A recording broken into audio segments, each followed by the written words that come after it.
Pertama-tama saya ucapkan terima kasih kepada rekan-rekan Bapak Ibu guru semua yang sudah menyempatkan waktunya untuk menghadiri acara pemahaman penerapan budaya positif yang akan saya presentasikan hari ini. Mudah-mudahan nanti bisa menjadi inspirasi bagi Bapak Ibu dalam menerapkan budaya positif kepada anak-anak kita di sekolah ini. Baiklah, Bapak Ibu, kita langsung mulai ya ke materi presentasinya. Selamat datang para guru hebat. Mari belajar bersama, berkolaborasi, saling mendukung demi mewujudkan disiplin positif di sekolah kita tercinta.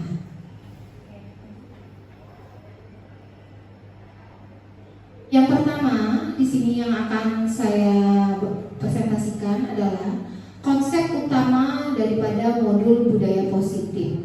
Jadi di dalam budaya positif itu yang pertama adalah perubahan paradigma belajar, yang kedua adalah disiplin positif, yang ketiga adalah kebutuhan dasar manusia, yang keempat adalah motivasi perilaku manusia, yang kelima itu adalah keyakinan kelas, yang keenam itu adalah posisi kontrol restitusi, dan yang terakhir adalah segitiga restitusi. Pembelajaran dengan paradigma baru. Nah, di sini pembelajaran dengan paradigma baru dirancang berdasarkan prinsip pembelajaran yang terdiferensiasi, sehingga setiap siswa belajar sesuai dengan kebutuhan dari tahap perkembangannya untuk mewujudkan profil pelajar Pancasila. Nah, ini untuk profil pelajar Pancasila itu kita udah gak asing lagi ya Bapak Ibu ya. Kita sudah tahu apa sih profil pelajar Pancasila itu, dan itu emang wajib kita terapkan, kita bentuk anak-anak supaya membentuk karakter profil pelajar Pancasila. Nah, di situ ada profil pelajar Pancasila. Yang pertama adalah apa yang pertama Ibu-ibu? Ada yang tahu? Mandiri, kreatif, apalagi bergotong royong, berpikir kritis, berkebinekaan global, dan yang terakhir apa yang paling utama? Wah, yang paling utama beriman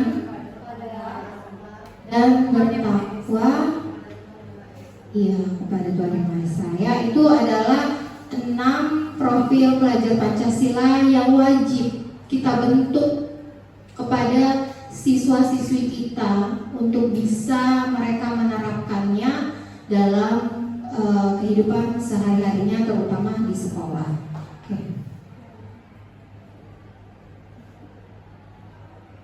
Nah, ini yang kedua adalah tentang disiplin positif. Kalau kita berbicara kata disiplin itu udah tidak asing ya. Disiplin itu harus apa? Nah, sekarang kita lihat dalam budaya kita makna kata disiplin dimaknai menjadi sesuatu yang dilakukan seseorang pada orang lain untuk mendapatkan kepatuhan. Kita cenderung menghubungkan kata disiplin itu dengan ketidaknyamanan ya, apalagi untuk siswa-siswi kita. Kalau sudah kena kata disiplin, mereka itu berat untuk melakukannya. Jadi seolah-olah terpaksa. Nah, setelah itu sebagai pendidik, tujuan kita adalah menciptakan anak-anak yang memiliki disiplin diri sehingga mereka bisa berperilaku dengan mengacu pada nilai-nilai kebajikan universal ya, pada nilai-nilai kebajikan universal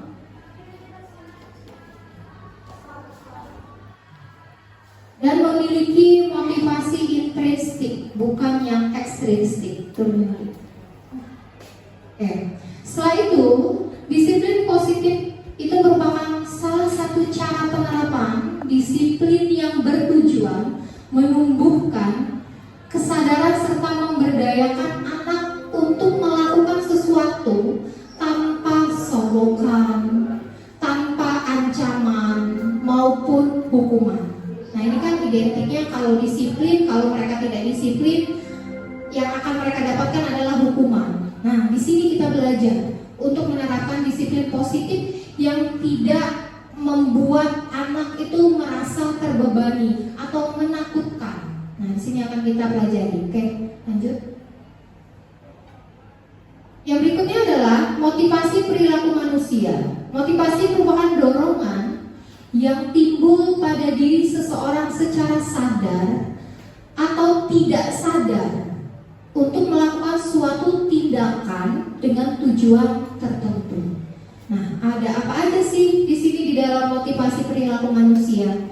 Yang pertama adalah menghindari ketidaknyamanan dan hukuman. Nah, di sini masih ada kaitannya dengan disiplin positif yang tadi di awal. Nah, di sini murid melakukan disiplin diri itu karena ia takut dihukum. Rata-rata seperti itu ya Bapak Ibu ya, anak-anak kita ya. Itu merupakan masuk ke dalam motivasi ekstrinsik. Karena dia takut dihukum, menghindari ketidaknyamanan dan hukuman, itu masuk kepada motivasi ekstrinsik. Nah, yang kedua yaitu mendapatkan imbalan atau penghargaan dari orang lain. Murid melakukan disiplin diri itu karena ia ingin mendapatkan imbalan. Karena diiming-imingi oleh imbalan, oh saya mau disiplin nih. Itu merupakan masuk ke dalam motivasi ekstrinsik. Kita kadang sering ya, misal kalau kamu rajin, nanti kamu mendapatkan ibu kasih nilai yang bagus. Itu termasuk ke dalam pada imbalan, ya. Nah, di sini kita belajar untuk anak tidak melakukan dari berdasarkan seperti itu, ya. Jadi di sini atau penghargaan nih, kita sebagai seorang guru, kita rajin setiap hari berangkat tepat waktu, datang tepat waktu, itu dengan tujuan kita ingin dapat penghargaan. Ada ya yang seperti itu ya, ingin dapat penghargaan, saya ingin dilihat tuh dengan ibu kepala sekolah, nantinya saya menjadi guru yang mendapatkan penghargaan terbaik, guru teladan. Nah, itu masuk ke dalam motivasi ekstrinsik. Dan yang berikutnya adalah menghargai nilai-nilai kebajikan diri sendiri.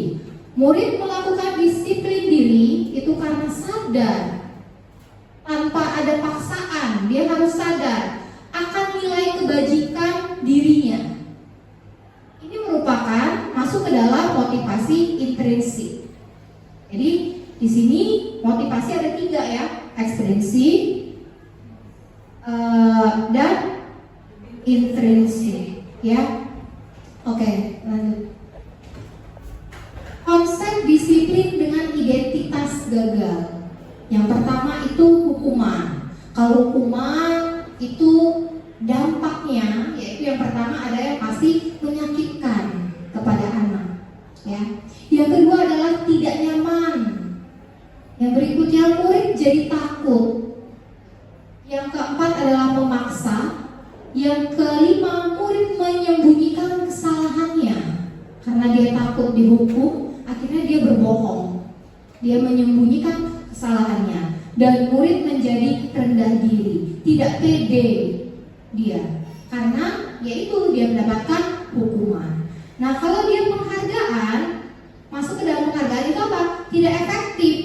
Ya jelas tidak efektif. Kenapa kita bisa katakan tidak efektif? Ya karena dia tidak dari dalam hati melakukannya. Jadi pinginnya karena sesuatu. Dan yang kedua adalah merusak hubungan atau sifat iri antar sesama. Yang ketiga adalah mematikan kreativitas. Dan yang keempat, menghukum dengan sistem ranking. Dan yang terakhir adalah merampas hak menghargai dirinya, yaitu untuk penghargaan. Nah, di sini tadi ada konsep yang gagal. Nah, kalau konsep disiplin yang dengan identitas sukses,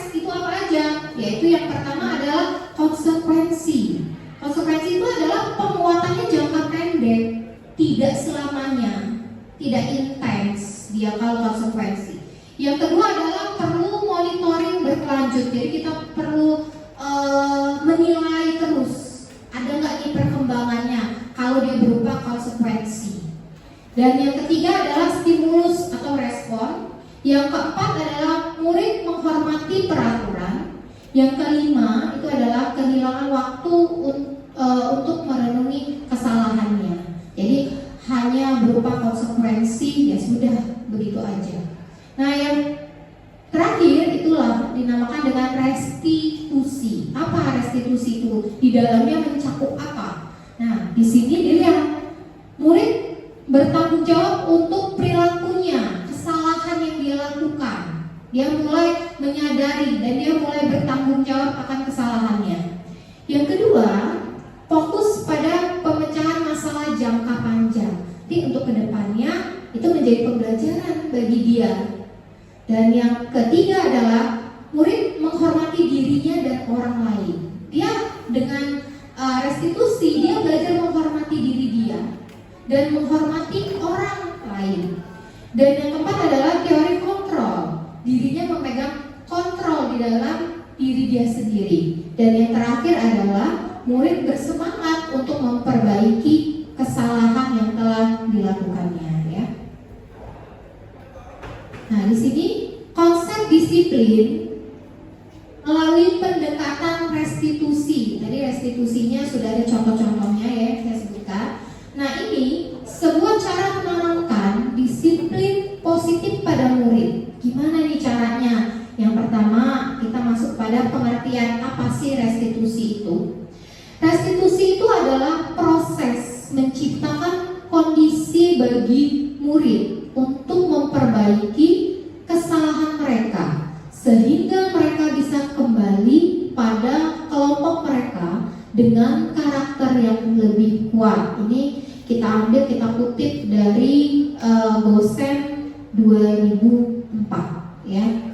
Dan yang berikutnya adalah ada ciri-ciri restitusi. Ciri-ciri restitusi itu apa? Bukan menebus kesalahan, namun siswa diajarkan untuk belajar daripada kesalahannya yang mereka perbuat, yang mereka lakukan. Yang kedua, memperbaiki hubungan. Hubungannya apa? Hubungan antar sesama, hubungan antar orang yang dibuat kesalahannya. Yang ketiga adalah tawaran, bukan paksaan. Jadi kita menawarkan solusi, bukan kita memaksakan si anak harus apa. Dan yang keempat itu adalah menuntut untuk melihat ke dalam dirinya. Kita tuntut nih anak, karena sejatinya kita ini sebagai guru wajibannya adalah hanya menuntun anak. Jadi kita tuntut anak untuk melihat ke dalam dirinya, menyadari dalam dirinya. Dan yang berikutnya adalah mencari kebutuhan dasar yang mendasari tindakan. Kebutuhan dasar itu apa sih? Kenapa dia bisa berbuat kesalahan? Apa yang dia cari? Apa yang tidak ada di dalam dirinya sehingga dia itu berbuat kesalahan itu? Itu kan pasti ada alasan-alasannya, ya. Dan yang terakhir itu adalah fokus pada karakter, bukan tindakan. Jadi kita di sini juga sebagai seorang guru, kita harus mengenali karakter murid kita. Karakter mereka itu seperti apa? Jadi kita harus tahu. Kalau kita tahu, kita kenali karakter murid kita, itu kita akan gampang, ya, gampang melakukan pendekatan dalam berbagai permasalahan. Karena setiap anak-anak, setiap murid, setiap siswa-siswi itu berbeda karakternya, tidak semua sama. Kalau dia tidak semua sama, berarti tidak juga semuanya harus sama diperlakukannya. Dan yang terakhir adalah menguatkan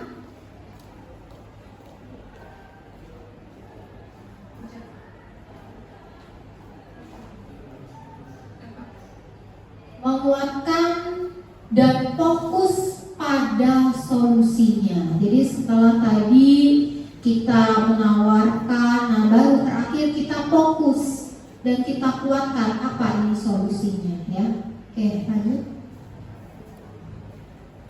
perbedaan. Perbedaan apa ini? Nah, sekarang kita lihat ya. Contoh kasusnya. Siswa sering tidak mengerjakan PR. Hukumannya berupa hukuman. Yang dinamakan hukuman itu apa? Guru menghukum siswa tersebut hormat bendera selama 10 menit. Atau guru marah dan murid menjadi takut. Itu sebuah hukuman. Ya, kalau sebuah hukuman ini sebenarnya kita tidak boleh melakukan hal seperti ini. Ini bukannya akan menjadi motivasi mereka untuk memperbaiki kesalahan, justru malah makin menakutkan bagi mereka. Dan berulang akan melakukan kesalahan yang sama. Dan yang kedua, konsekuensi, ya. Kalau hukuman itu jelas tadi ya, mungkin kita di sini juga pernah memberikan hukuman. Nah, kalau konsekuensi itu yang gimana sih bedanya? Misal di sini guru memberikan konsekuensi untuk mengerjakan PR-nya saat istirahat, atau dikerjakan sebanyak 2 kali lipat, atau contohnya, karena saya sendiri pernah mengalami, misal ada yang tidak mengerjakan PR. Oh yaudah deh, ibu kasih waktu nih 15 menit kalian untuk menyelesaikannya. Itu masuk kepada konsekuensi. Kita mengalami semua ya seperti ini ya. Hal-hal seperti ini setiap hari kita alami, tapi kita nggak tahu bahasanya itu apa. Nah, bahasanya itu adalah konsekuensi yang hal seperti itu. Dan yang berikutnya adalah, yang kedua adalah guru tegas dan siswa menghormati peraturan. Itu konsekuensi. Nah, kalau restitusi ya, coba turunin dikit.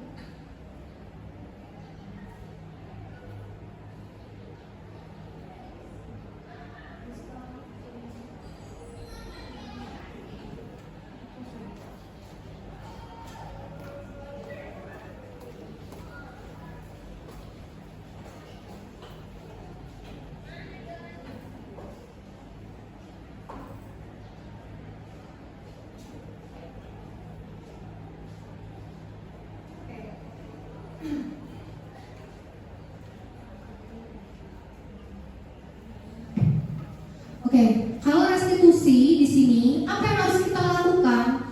Guru menanyakan keyakinan kelas dulu atau dirinya dalam membantu siswa menyelesaikan masalah. Dan yang berikutnya adalah guru terbuka dan siswa menghormati dirinya dan orang lain. Itu kalau kita melakukan restitusi ya. Nah, di sini ada kebutuhan dasar manusia. Kebutuhan dasar manusia itu adalah ketika seorang murid melakukan suatu perbuatan yang bertentangan dengan nilai-nilai kebajikan atau melanggar peraturan, hal itu sebenarnya dikarenakan mereka gagal memenuhi kebutuhan dasar mereka. Ya, apa aja sih kebutuhan dasarnya itu? Kalian. Kebutuhan dasar manusia yang pertama adalah bertahan hidup. Yang kedua adalah kasih sayang dan rasa diterima. Yang ketiga adalah penguasaan. Yang keempat adalah kebebasan. Dan yang kelima adalah kesenangan. Oke. Kebutuhan dasar manusia yang pertama tadi adalah kebutuhan bertahan hidup. Kebutuhan bertahan hidup itu adalah kebutuhan yang bersifat fisiologis untuk bertahan hidup. Misalnya kesehatan, rumah, dan makanan. Dan kebutuhan biologis sebagai bagian dari proses reproduksi, termasuk kebutuhan untuk tetap bertahan hidup. Dan komponen psikologis pada kebutuhan ini meliputi kebutuhan akan perasaan aman. Nah, ini untuk kebutuhan bertahan hidup. Kita semuanya punya kebutuhan untuk bertahan hidup, ya. Itu makan, tidur, dan sebagainya itu masuk ke dalam kebutuhan bertahan hidup. Oke. Yang kedua, kebutuhan dasar manusia apa? Kasih sayang dan rasa diterima. Di sini kebutuhan ini dan 3 kebutuhan berikutnya adalah kebutuhan psikologis. Kebutuhan untuk disayangi, diterima diterima meliputi kebutuhan akan hubungan dan koneksi sosial. Kebutuhan untuk memberi dan menerima kasih sayang dan kebutuhan untuk merasa menjadi bagian dari suatu kelompok. Kebutuhan ini juga meliputi keinginan untuk tetap terhubung dengan orang lain seperti teman, keluarga, pasangan hidup, teman kerja, binatang peliharaan, dan kelompok di mana kita tergabung. Yang berikutnya adalah anak-anak memiliki kebutuhan dasar kasih sayang dan rasa diterima yang tinggi. Biasanya anak-anak itu ingin disukai dan diterima oleh lingkungannya. Mereka juga akrab dengan orang tuanya. Dan biasanya mereka belajar karena suka pada gurunya. Bagi mereka itu adalah teman sebaya sangatlah penting. Dan mereka juga biasanya suka bekerja dalam kelompok. Biasanya kebutuhan kasih sayang dan rasa diterima ini ada muncul bagi anak-anak yang melakukan kesalahan atau selalu di dalam kelas itu keluar masuk atau keliling-keliling. Itu sebenarnya kebutuhan dasar dia kasih sayang itu tidak terpenuhi, sehingga dia mau mendapatkan perhatian dari mana? Dari teman-teman, dari guru, ya kan? Otomatis kita sebagai guru akhirnya melihat, memperhatikan. Setelah itu apa? Kita panggil. Nah, itu masuk kepada kebutuhan dasar manusia di dalam kasih sayang dan rasa diterima. Jadi bahasa umumnya itu cari perhatian lah. Anak-anak yang sering melanggar aturan-aturan atau sering keluar kelas itu kebanyakan kebutuhan dasar yang tidak terpenuhi, yaitu kasih sayang dan rasa diterima. Ingin cari perhatian dari teman-teman, dari gurunya. Nanti kalau gurunya sudah nggak sanggup, ke BK, cari perhatian sama guru BK-nya. Setelah itu nanti guru BK-nya manggil orang tuanya, berarti cari perhatian dengan orang tuanya sama keluarganya. Nah itu ya contoh kecil daripada kebutuhan dasar kasih sayang dan rasa diterima. Oke, kita lanjut. Yang ketiga adalah kebutuhan dasar manusia. Ini adalah penguasaan atau kebutuhan pengakuan atas kemampuannya. Kebutuhan ini berhubungan dengan kekuatan untuk mencapai sesuatu, menjadi kompeten, menjadi terampil, diakui atas prestasi dan keterampilannya, didengarkan dan memiliki rasa harga diri. Dan kebutuhan ini meliputi keinginan untuk dianggap berharga, bisa membuat perbedaan, bisa membuat pencapaian, kompeten, diakui, dihormati, dan ini meliputi daripada keinginan untuk meninggalkan pengaruh yang besar. Anak-anak memiliki kebutuhan dasar akan penguasaan yang tinggi. Biasanya selalu ingin menjadi pemimpin. Mereka juga suka mengamati sebelum mencoba hal baru dan merasa kecewa bila melakukan kesalahan. Mereka juga biasanya rapi dan sistematik dan selalu ingin mencapai yang terbaik. Itu biasanya ada dari beberapa siswa-siswi kita. Satu kelas itu pasti ada yang seperti ini, ya, ada yang menonjol, ingin beda dari yang lainnya, lebih aktif. Ini masuk kepada penguasaan. Oke, lanjut. Yang berikutnya adalah kebutuhan dasar manusia, kebebasan. Kebutuhan untuk bebas adalah kebutuhan akan kemandirian, otonomi, memiliki pilihan, dan mampu mengendalikan arah hidup seseorang. Anak-anak dengan kebutuhan kebebasan yang tinggi menginginkan pilihan. Mereka perlu banyak bergerak, suka mencoba-coba, tidak terlalu terpengaruh orang lain, dan senang mencoba hal baru dan menarik. Nah, ini kebutuhan dasar kebebasan ini yaitu tadi masuk kepada misal siswa yang sering keluar kelas, dia butuh kebebasan. Kenapa dia butuh mungkin di dalam kelas dia bosen dengan pelajarannya, atau mungkin dia tidak suka dengan gurunya. Itu kebutuhan dasar yang tidak dipenuhi oleh dia adalah kebebasan, ya. Jadi dia akhirnya mencari kebebasan itu di luar kelas, maka dia hobinya keluar kelas. Nah, ya, oke, lanjut. Yang terakhir adalah kesenangan, kebutuhan untuk merasa senang, ya. Di sini kebutuhan akan kesenangan adalah kebutuhan untuk mencari kesenangan, bermain dan tertawa. Ini biasanya suka ribut-ribut nih di dalam kelas, ya, suka mengganggu temennya. Itu sebenarnya kebutuhan dasar mereka yang tidak terpenuhi itu adalah kesenangan. Nah, bayangkan hidup tanpa kenikmatan apapun, betapa menyedihkannya. Nah, itulah mungkin mereka, ya. Setelah itu menghubungkan kebutuhan akan kesenangan dengan belajar. Nah, di sini dengan tingkat contoh yaitu semua hewan dengan tingkat intelijensi tinggi. Bermain, saat mereka bermain, mereka mempelajari keterampilan hidup yang penting. Nah, itu, ya. Terus anak-anak dengan kebutuhan dasar kesenangan yang tinggi biasanya ingin menikmati apa yang dilakukan. Mereka juga bisa berkonsentrasi tinggi saat mengerjakan hal yang disenangi. Banyak ini yang terjadi, ya. Kalau dia senang dengan pembelajarannya, pasti dia juga menikmati apa yang dilakukannya. Konsentrasinya tinggi. Lain hal kalau dia sudah tidak senang dengan pelajarannya, dia malas, konsentrasinya rendah, itu, ya.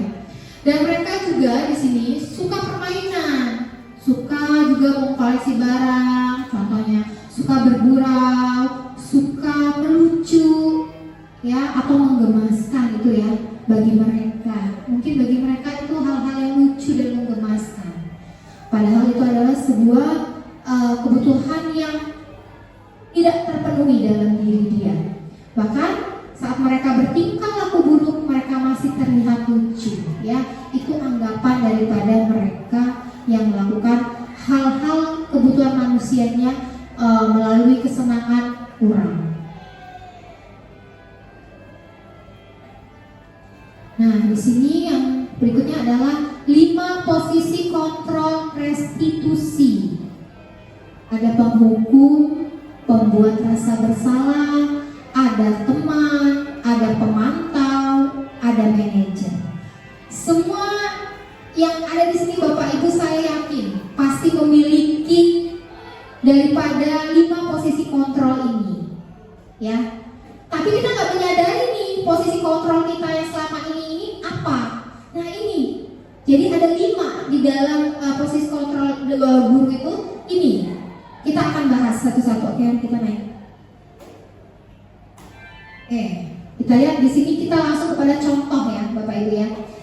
Contohnya kasusnya di sini adalah siswa tidak memakai atribut lengkap saat upacara bendera.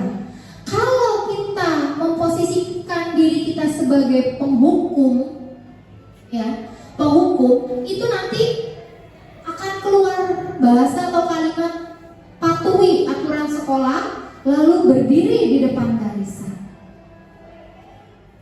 Nah, itu adalah posisi penghukum. Mungkin kita sebagian besar di sini mengalami ini, posisi kontrol penghukum ini, ya. Kita tidak munafik, tidak bohong. Saya pun pernah mengalami posisi penghukum seperti ini. Dan yang berikutnya adalah pembuat rasa bersalah. Gimana sih pembuat rasa bersalah itu? Nah, ini contoh kalimat yang keluar, yaitu berapa kali ibu guru harus memberitahu kamu, bu guru kecewa sama kamu. Kita merasa mengeluarkan belas kasihan untuk diri kita. Itu masuk kepada pembuat rasa bersalah. Dan yang ketiga adalah kalau kita memposisikan sebagai teman. Memposisikan sebagai teman itu biasanya ada keluar contoh kalimat, ayolah yang tertib, buat bu guru bangga nih, buat ibu bangga nih. Kali ini gak apa-apa lah kamu melakukan kesalahan, tapi lain kali kamu harus lebih baik lagi. bisa berubah dan ibu bangga kepada kamu. Itu masuk kepada posisi kita sebagai teman dengan murid. Dan yang keempat adalah sebagai pemantau. Nah, ini kata-kata yang keluar kalau dalam pemantau itu adalah kamu sudah melanggar dan apa peraturan dan konsekuensinya. Nah, itu kita pantau. Kita memantau mereka melakukan tindakan atau pelanggaran apa. Nah, di situ kita tanyain, ada nggak konsekuensi yang kamu langgar? Nah, itu untuk pemantau. Dan yang terakhir adalah manajer.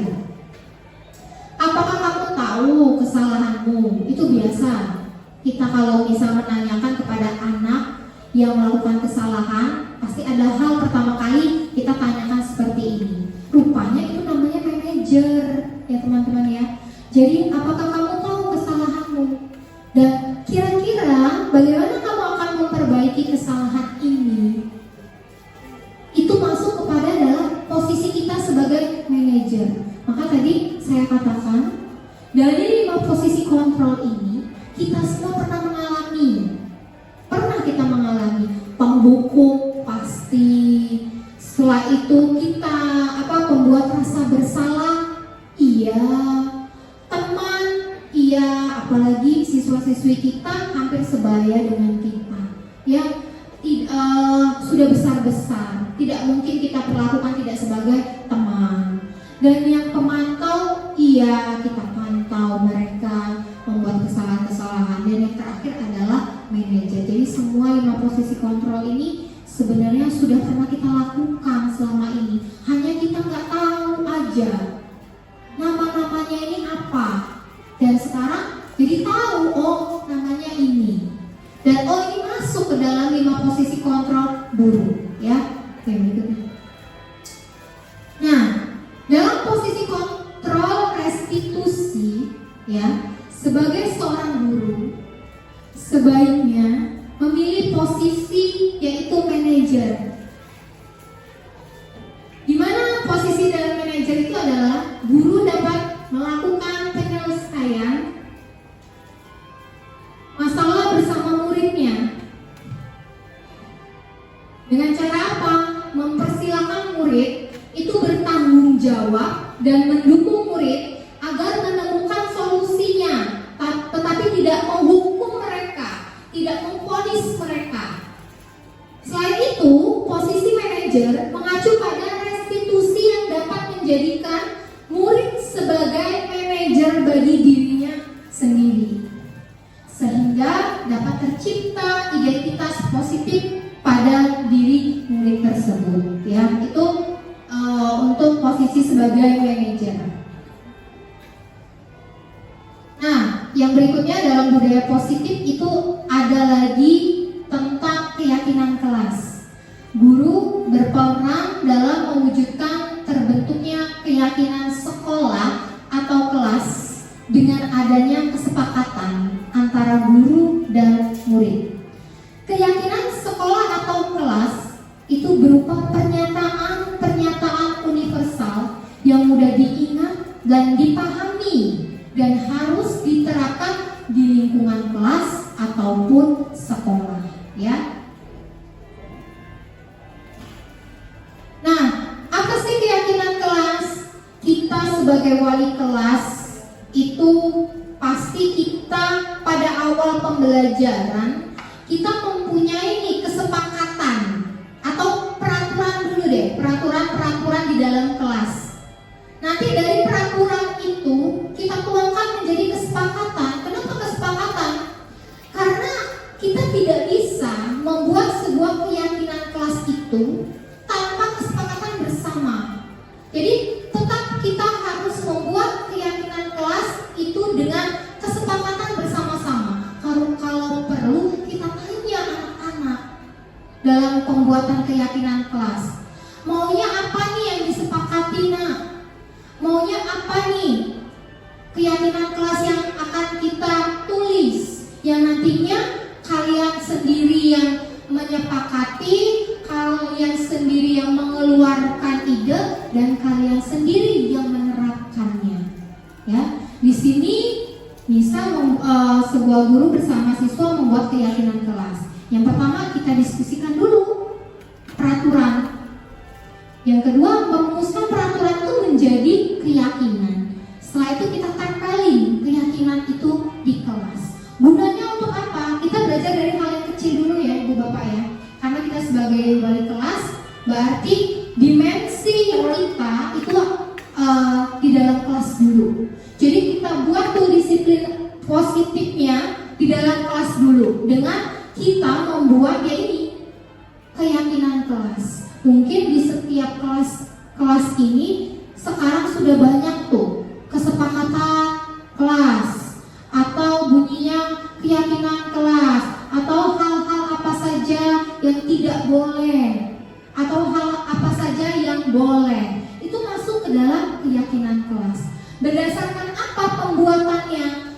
Berdasarkan kesepakatan bersama anak-anak, tidak dengan paksaan pikiran kita.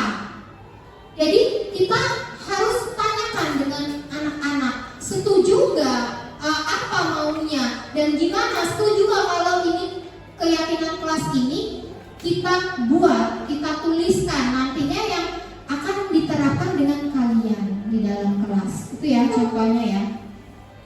Nah di sini misal ada keyakinan kelas ya, kelas 10 kuliner 2. Yang pertama, disiplin dalam waktu.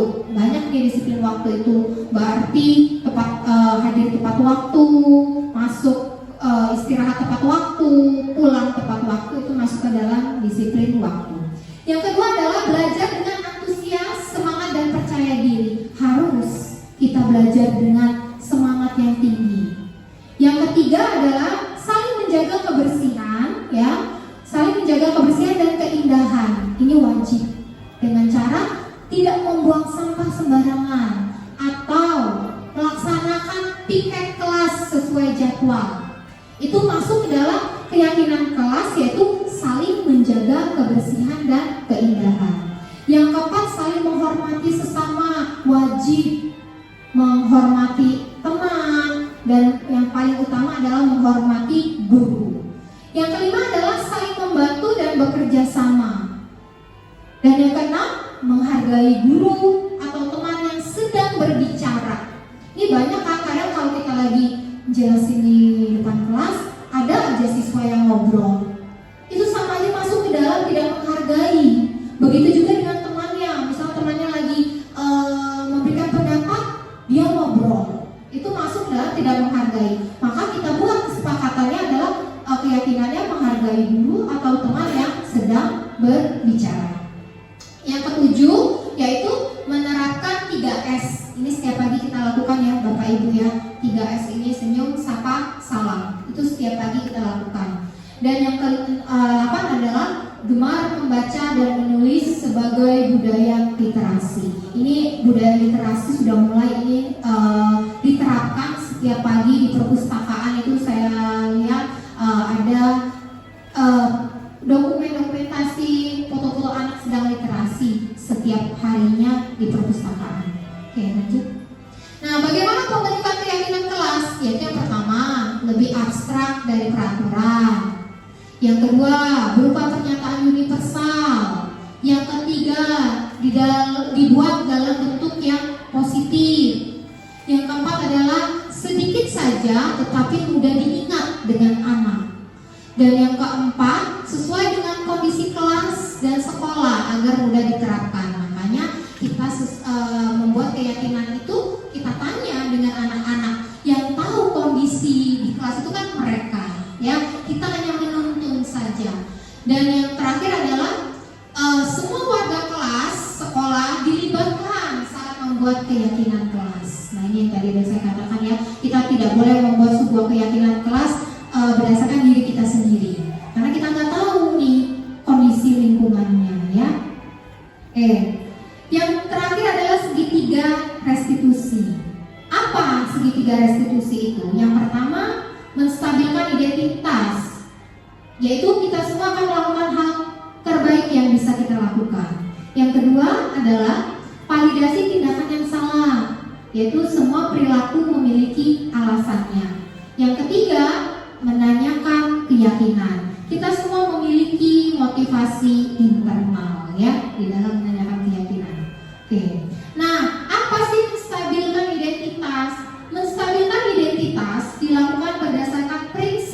bahwa membuat kesalahan itu adalah bagian dari proses pembelajaran yang nantinya akan menggeser identitas gagal atau salah ke arah identitas yang sukses. Contoh kata-kata dalam menstabilkan identitas itu apa? Yaitu yang pertama, berbuat salah itu hal yang manusiawi. Tidak ada manusia yang sempurna. Kita pasti bisa menyelesaikan permasalahan ini. Ini kata-kata yang kita keluarkan dalam menangani permasalahan murid dengan langkah yang pertama adalah menstabilkan identitas. Jadi kalau bingung nanti kita menyelesaikan permasalahan murid, kita mau menstabilkan identitas itu kita harus ngapain? Nah, ini salah satu kata-katanya. Yang kedua adalah Bapak Ibu tidak tertarik untuk mencari tahu siapa yang benar, siapa yang salah. Nah, itu ya. Dan yang ketiga, Bapak Ibu lebih tertarik untuk menyelesaikan masalah.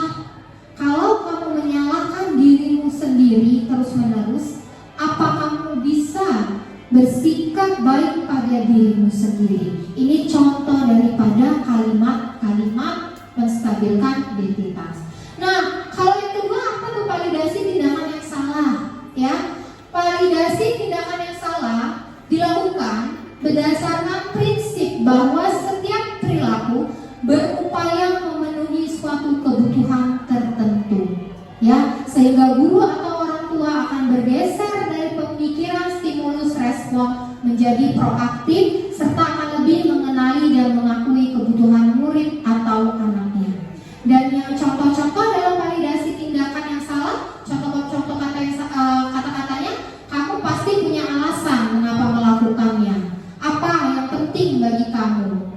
Kamu boleh tetap berusaha menjaga sikap itu, tapi tambahkan sikap lain yang baru.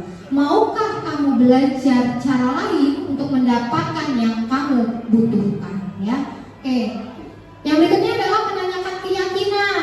Menanyakan keyakinan dilakukan dengan memberi pertanyaan-pertanyaan bermakna kepada murid atau anak untuk memunculkan motivasi secara intrinsik sehingga mampu mengaitkan keyakinannya dengan tindakan yang salah. Contoh kata-katanya apa sih dalam meyakinkan keyakinan kelas?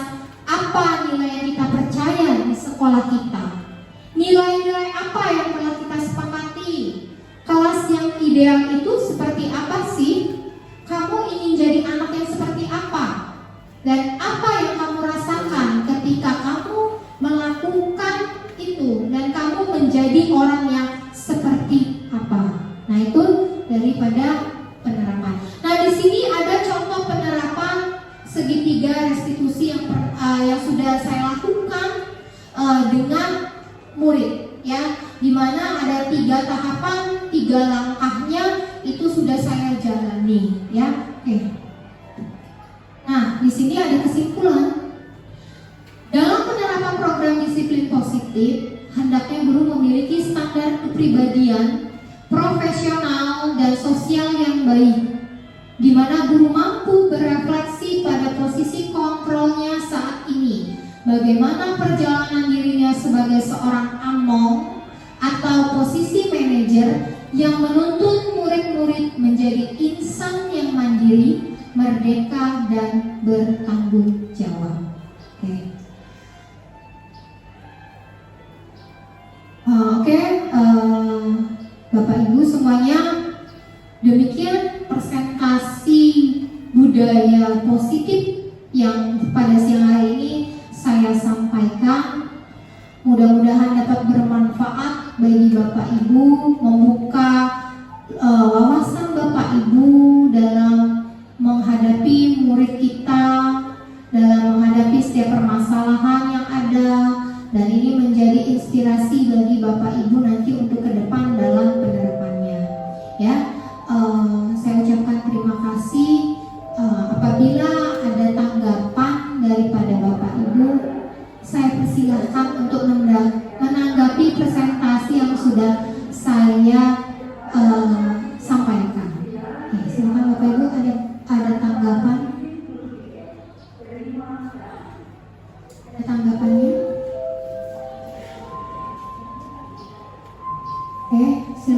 Bu Gusti.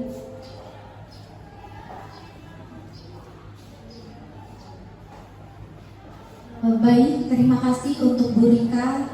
Pencerahan hari ini menurut saya sangat luar biasa, membuka benar-benar pengetahuan saya bagaimana saya harus cara menanggapi anak-anak saya di kelas. Dan terkadang saya juga berpikir bagaimana sih caranya untuk anak-anak yang tidak mengerjakan tugas, terlambat dalam pembelajaran saya. Ternyata cara-cara yang telah Ibu jabarkan ini sangat benar-benar membuka mindset saya yang baru seperti itu. Jadi anak-anak zaman sekarang itu tidak membutuhkan hukuman dan konsekuensi pun pasti mereka sudah paham. Ternyata ada cara yang lain yang lebih bagus, yaitu dengan cara restitusi. Terima kasih banyak sekali Bu Rika, dan ini pun insya Allah akan saya terapkan di pembelajaran saya. Saya akan merangkul anak-anak saya tentu saja dengan menggunakan metode yang telah Ibu jabarkan, yaitu tentang restitusi. Nah, di sini juga saya sangat berterima kasih kepada Bu Rika telah membuka kembali mindset saya bahwa kebutuhan manusia itu benar-benar harus kita penuhi, terutama kepada anak-anak kita tentunya. Anak-anak kita yang memang benar-benar masih membutuhkan rangkulan kita di saat mereka pembelajaran di dalam kelas, di luar kelas, ketika ada permasalahan. Jadi bukan hanya guru BK saja, bukan hanya kepada wali kelas saja, ternyata kita pun sebagai guru mapel sangat berperan penting dalam pembentukan karakter anak kita sendiri. Terima kasih Bu, mungkin itu saja penangkapan dari saya.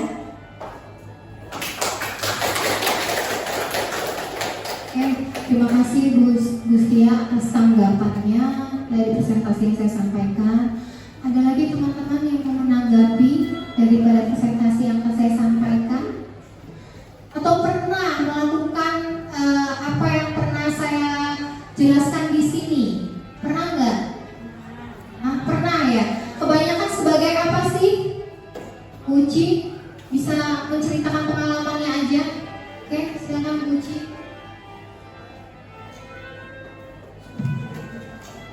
Ya, terima kasih atas kesempatannya Bu Rika. Mungkin dari yang 5 tadi hampir semua sudah dilakukan ya, dari hukuman, terus menjadi teman atau manajer, itu sudah dilakukan semua. Mungkin guru-guru yang lain juga pernah melakukannya. Tapi untuk hukuman untuk saat ini kayaknya tidak, karena kita sudah ada masukan-masukan dan pembelajaran dari guru-guru lain atau guru bergerak ya. Pasti untuk hukuman itu jarang datang sekarang ini. Baiknya jangan, karena melakukan itu membuat siswa takut. Terima kasih. Oke, terima kasih ya. Nah, alhamdulillah ya. Berarti kalau dari penyampaian materi saya, jadi ada yang bergerak. Oh, jadi sekarang kita jangan melakukan sebagai penghukum. Itu udah membuka pikiran kita, pengalaman kita, wawasan kita. Berarti kita menggantikan penghukum itu menjadi apa? Tadi sudah saya jabarkan ya. Jadi ini membuka wawasan kita semua. Baik teman-teman, mungkin tanggapannya saya sudahkan. Kita akan melakukan diskusi ya.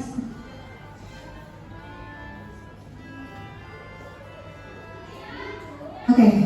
Nah, di sini mari kita berdiskusi teman-teman. Tadi saya sudah memaparkan langkah-langkah dalam menetapkan keyakinan kelas ya, serta pendalamannya. Di sini ada kotak yang pertama adalah berdiskusi mengenai gambaran perilaku, berdiskusi memunculkan peraturan-peraturan yang diperlukan ditaati warga kelas, mengubah peraturan-peraturan menjadi kalimat yang lebih positif, berdiskusi mengenai peran seluruh warga kelas, meninjau ulang keyakinan kelas dari waktu ke waktu, dan menyalurkan peraturan-peraturan menjadi nilai-nilai kebajikan atau keyakinan kelas. Nah, di sini ada 6 konteks ya.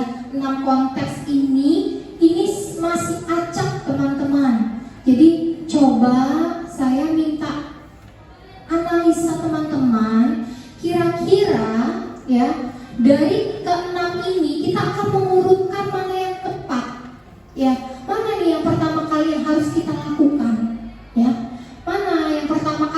lebih pas itu yang mana sih?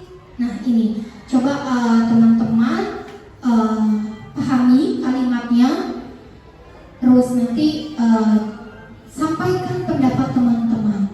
Oh menurut saya yang ini yang nomor 1, atau yang ini yang nomor 2, atau yang ini yang nomor 3. Oke, ya.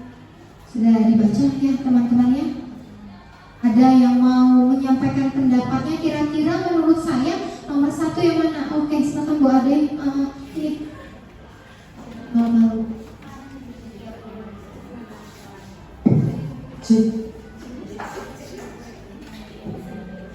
Terima kasih Bu Rika. Di sini saya sudah mencoba untuk mengurutkan.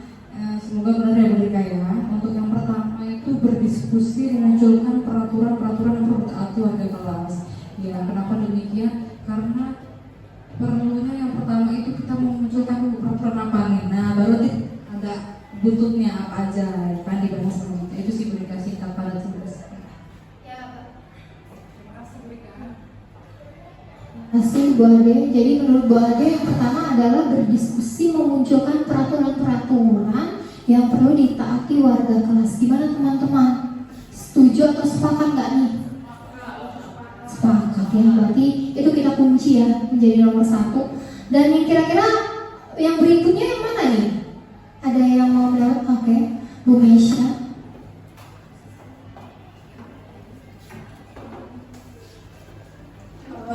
Melanjutkan yang kedua, mungkin mengubah peraturan-peraturan menjadi kalimat yang lebih positif. Itu kenapa? Karena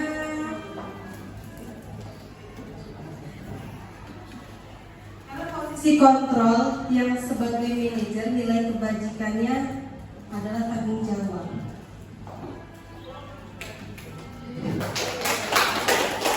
Ya, terima kasih Bu Meisha. Yang kedua itu menurut Bu Meisha tadi adalah mengubah peraturan-peraturan menjadi kalimat yang lebih positif. Jadi setelah kita memunculkan peraturan, terus kita ubah peraturan itu menjadi kalimat yang lebih positif.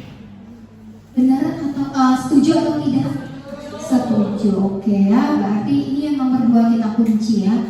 Oke, kira-kira yang berikutnya yang ketiga siapa? Oke, Bu Mutawalia, semangat sekali. Saya semangat mengikuti. Oke, kalau menurut saya Bu Rika, yang pertama itu mendiskusikan atau memunculkan peraturan, setelah itu mengubah peraturan. Yang ketiga menurut saya menyaring peraturan-peraturan menjadi nilai-nilai kebajikan atau keyakinan kelas. Jadi dipilah-pilih dulu nilai-nilai kebajikan mana nih yang akan menjadi keyakinan kelas siswa-siswi di kelas tersebut gitu. Terima kasih Bu Mutawalia. Berarti menurut Bu Mutawalia yang keempat adalah menyaringkan peraturan-peraturan menjadi nilai-nilai kebajikan. Oh ya, yang ketiga menyaringkan peraturan-peraturan menjadi nilai-nilai kebajikan dan keyakinan kelas. Ya, itu yang ketiga. Yang keempat kira-kira yang mana? Coba Bu Erika.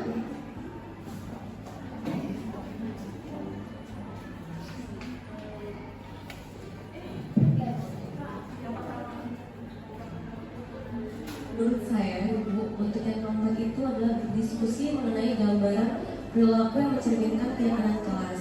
Kenapa seperti itu? Jadi kan dari peraturan-peraturan yang menjadi nilai kebajikan atau keyakinan kelas itu akan kita gambarkan dengan perilaku yang mencerminkan keyakinan kelas itu dari diri kita sendiri. Jadi, menurut saya nomor 4 yang lebih pas itu adalah berdiskusi mengenai gambaran perilaku yang mencerminkan keyakinan kelas. Terima kasih Bu Erika. Berarti yang keempat adalah berdiskusi mengenai gambaran perilaku yang mencerminkan keyakinan kelas. Berarti ada 2 kata lagi ya di sini antara nomor 5 dan nomor 6.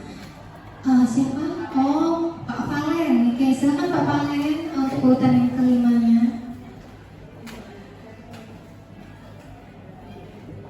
Ya, untuk yang kelima, berdiskusi mengenai peran seluruh warga kelas, karena segala sesuatu itu perlu didiskusikan.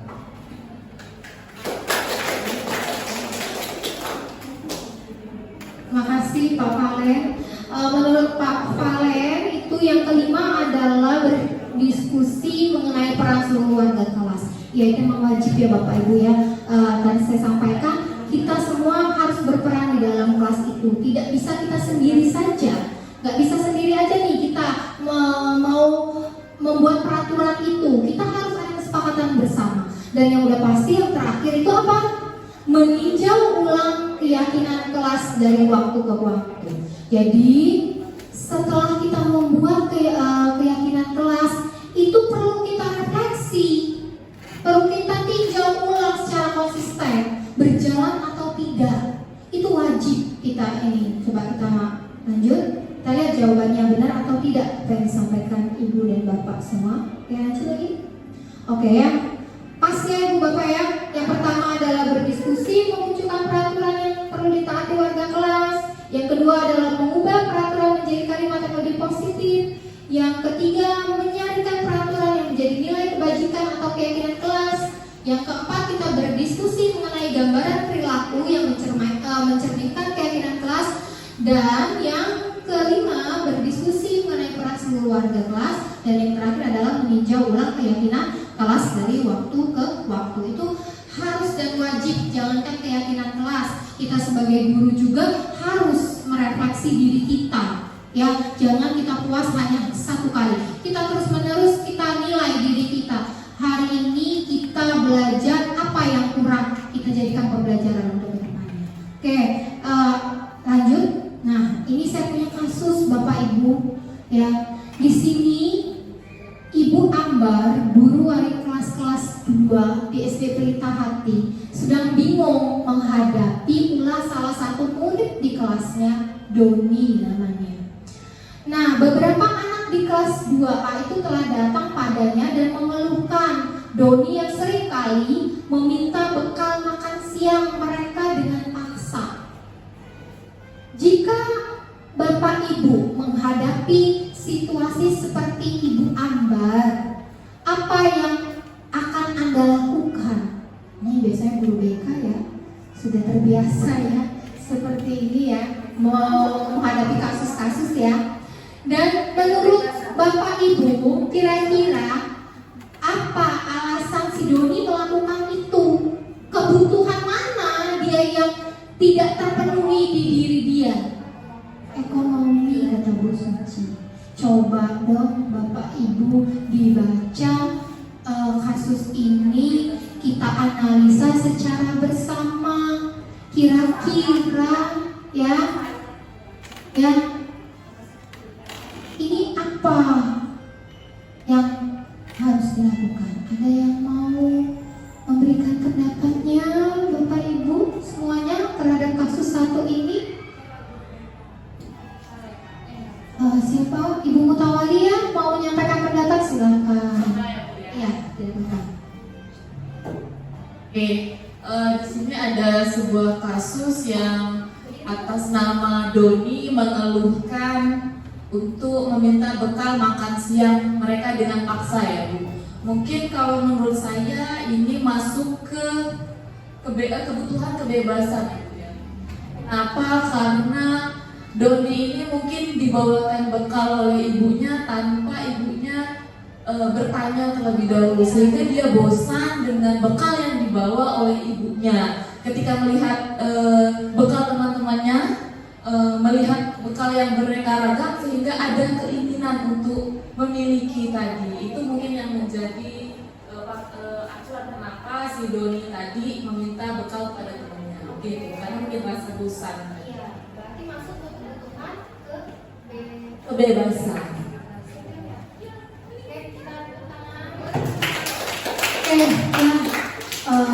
Bagus sekali ya tadi apa yang disampaikan Bu Mutawalia. Jadi kata Bu Mutawalia di sini adalah kebutuhannya yang Doni yang kurang itu adalah kebebasan. Kenapa? Dengan alasan tadi dia mungkin bosan dengan bekal yang diberikan oleh orang tuanya, yang dibawa oleh orang tuanya, sehingga pada dia di sekolah melihat bekal temannya beraneka ragam, jadi dia pengen, karena rasa bosan dia itu mengambil makanan temannya. Ada lagi ibu bapak yang mau menyampaikan pendapatnya? Gimana? Gimana Bu Suci? Apa Bu Suci? Ya, oke. Tidak apa-apa Bu, kita belajar bersama-sama di sini. Ya, mungkin ya menurut saya si Doni selalu minta bekal teman-temannya. Ya, mungkin di situ si Doni ini orang tuanya tidak memberikan bekal untuk dia bawa ke sekolah, atau emang nggak ada biaya untuk jajan, jadi dia memutuskan untuk meminta sama teman-temannya. Karena teman-teman ini ada yang mana sering dia melakukan seperti itu, jadi marah gitu. Nah sebagai guru apa yang kita lakukan gitu kan? Caranya bagaimana biar anak ini jangan selalu meminta ke teman-temannya. Nah ini konsultasinya kita langsung ke orang tuanya, tanyakan langsung alasannya karena anak kenapa seperti itu. Misalnya dia merasa seperti yang saya bilang tadi, berarti kita konsultasikan kepada orang tua dan BK, menanyakan kepada orang tua sebaiknya anak ini diberikan bekal, dia tidak meminta ke teman-temannya, jadi teman-temannya merasa terganggu gitu. Dia lagi makan enak-enak dirampas gitu. Menurut saya seperti itu sih. Terima kasih. Jadi Bunci tadi mungkin karena dia nggak dibawain bekal ya Bunci ya dari rumah, jadi dia bisa terjadilah dia minta-minta. Maka kalau kita pahami dia tidak membawa bekal, berarti kalau dia tidak membawa bekal, kebutuhan apa sih yang kurang dari dia? Rasa apa? Kasih sayang. Terus apa lagi? Iya, rasa ingin diterima. Terus itu ya. Jadi itu ya ibu bapak, berarti sedikit tidaknya ibu bapak semua sudah paham tuh tentang kebutuhan manusia ya. Ada lagi bapak ibu yang mau menyampaikan pendapatnya? Oke Bu Misha, saya persilakan.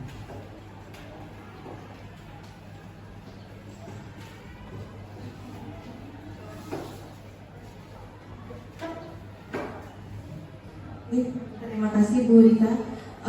Atau bisa jadi anak ini hanya iseng ya, mengganggu teman-temannya yang membawa makanan gitu. Karena dia anaknya jahil, dia di rumah nggak bisa nih menjahilkan adik atau kakaknya, karena pasti kemungkinan dimarah sama orang tuanya. Jadi bisa jadi dia mengambil makanan teman-temannya tuh tanpa bilang. Jadi kan otomatis teman-temannya merasa kesal. Itu sih, itu mungkin masuk ke kesenangannya gitu.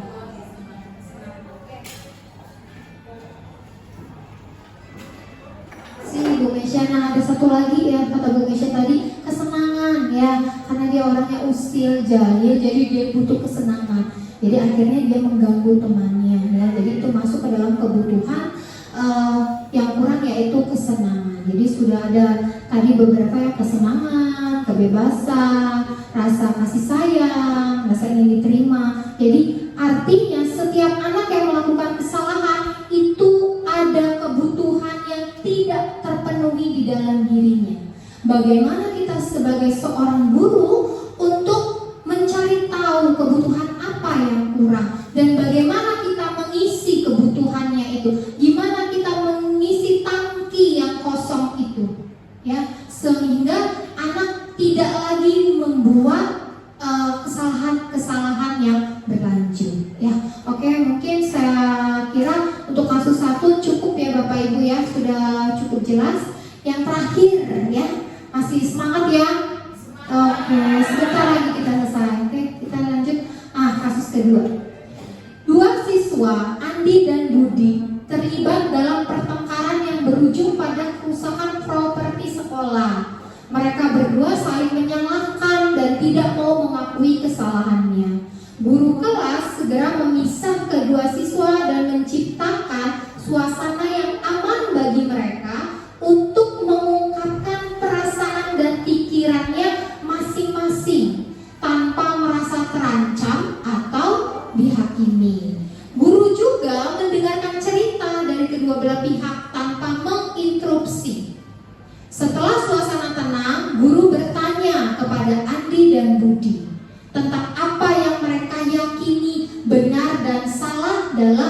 situasi tersebut. Guru juga menanyakan perasaan mereka terhadap kerusakan yang telah mereka sebabkan. Dan bersama-sama, guru dan kedua siswa mencari solusi atas masalah yang terjadi.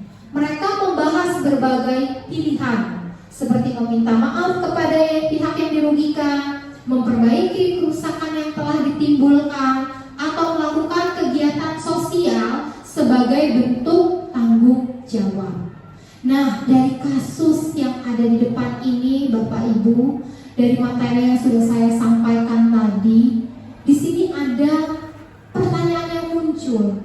Posisi kontrol apa yang diperankan oleh si guru kelas ini dalam menghadapi permasalahan si Andi dan Budi? Sebagai penghukum kah? Atau sebagai pembuat rasa bersalah? Atau sebagai teman? Atau sebagai manajer? Ya, kira-kira kalau kita lihat daripada bahasa guru ini posisi kontrol apa sih, teman-teman? Apa, Bu Erika? Manajer. Setuju nggak teman yang lain? Oke. Manajer ya. Kenapa manajer? Di sini guru dia memberikan solusi, menanyakan secara baik-baik, tidak menghakimi daripada keduanya. Ya. Jadi posisi kontrol apa yang diperankan oleh guru kelas? Yaitu sebagai manajer. Nah, yang kedua, nilai kebajikan apa ini yang diajarkan dengan guru kelas? Nih, guru ini tadi dia mengasih pilihan nih, meminta maaf segala macam. Nah, kira-kira nih nilai kebajikan apa sih yang diajarkan oleh guru kelas itu kepada si Andi dan Budi? Coba siapa? Budia atau Bu Erika? Oke, silakan.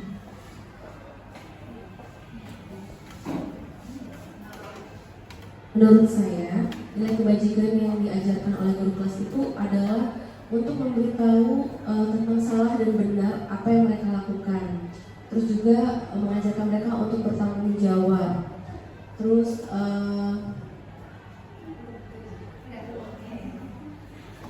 terima kasih Bu Erika, tepuk tangannya.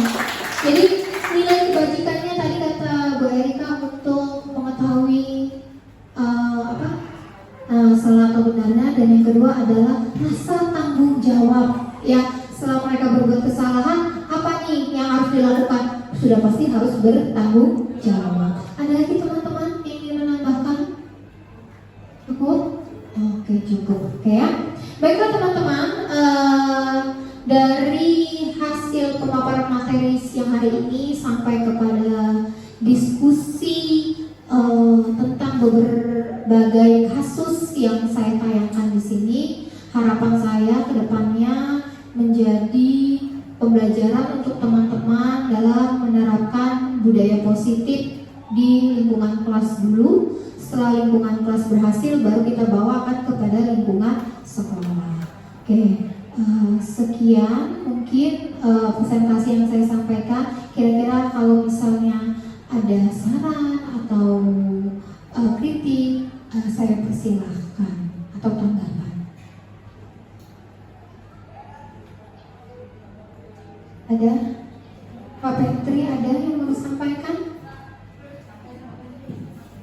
Ya. Cukup? Hah? Ada yang perlu disampaikan? Tidak usah ragu-ragu Pak, di sini kita belajar. Sudah tidak ada yang disampaikan? Oh, Bu Uci, oke, Bu Uci.